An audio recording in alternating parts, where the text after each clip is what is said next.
एक आदमी, हाँ, एक अकेला आदमी जो 3-3 दिनों से प्यासा था। सोचिए जरा, गला सूखा, होंठ फटे, जान हलक में अटकी और सामने एक सख्त नारियल।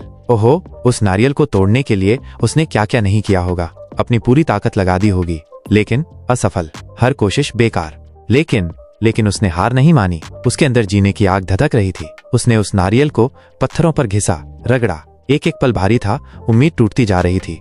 लेकिन फिर कामयाब हुआ। कुछ बूंदे, सिर्फ कुछ बूंदे, लेकिन उस प्यासे के लिए तो वो अमृत थीं। उसने पी और अपनी जान बचाई। फिर उसने रेत पर लिखा, बड़े बड़े अक्षरों में SOS। उसकी उम्मीद चीख रही थी, कोई तो आएगा, कोई तो उसे इस नरक से निकालेगा। लेकिन पेट की आग, भूख, वो उसे खींचती चली गई समुद्र की ओर। और वहां एक रहस्यमयी गुफा, और उस गुफा में एक लाश, डर और डेस्परेशन। उसने उस लाश से जूते निकाले, टॉर्च उठाई। टॉर्च की रोशनी, अंधेरे में एक उम्मीद की किरण। उसने चारों तरफ रोशनी दिखाई, चिल्लाया होगा, मदद के लिए पुकारा होगा, लेकिन कोई नहीं आया।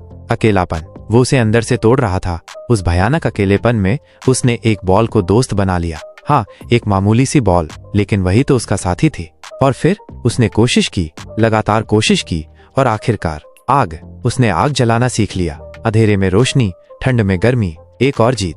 समुद्र में तैरती हुई प्लास्टिक, उसने उसे इकट्ठा किया, अपनी हिम्मत और जान लगाकर एक बेड़ा बनाया, उम्मीद की नाव। लेकिन तूफान, एक भयानक तूफान आया और उस बेड़े को तोड़ दिया, टुकड़े टुकड़े कर दिया। और वो फिर से अकेला, समुद्र की लहरों में बेसहारा।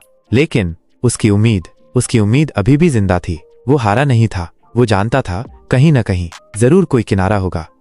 उसकी हिम्मत अभी भी कायम थी।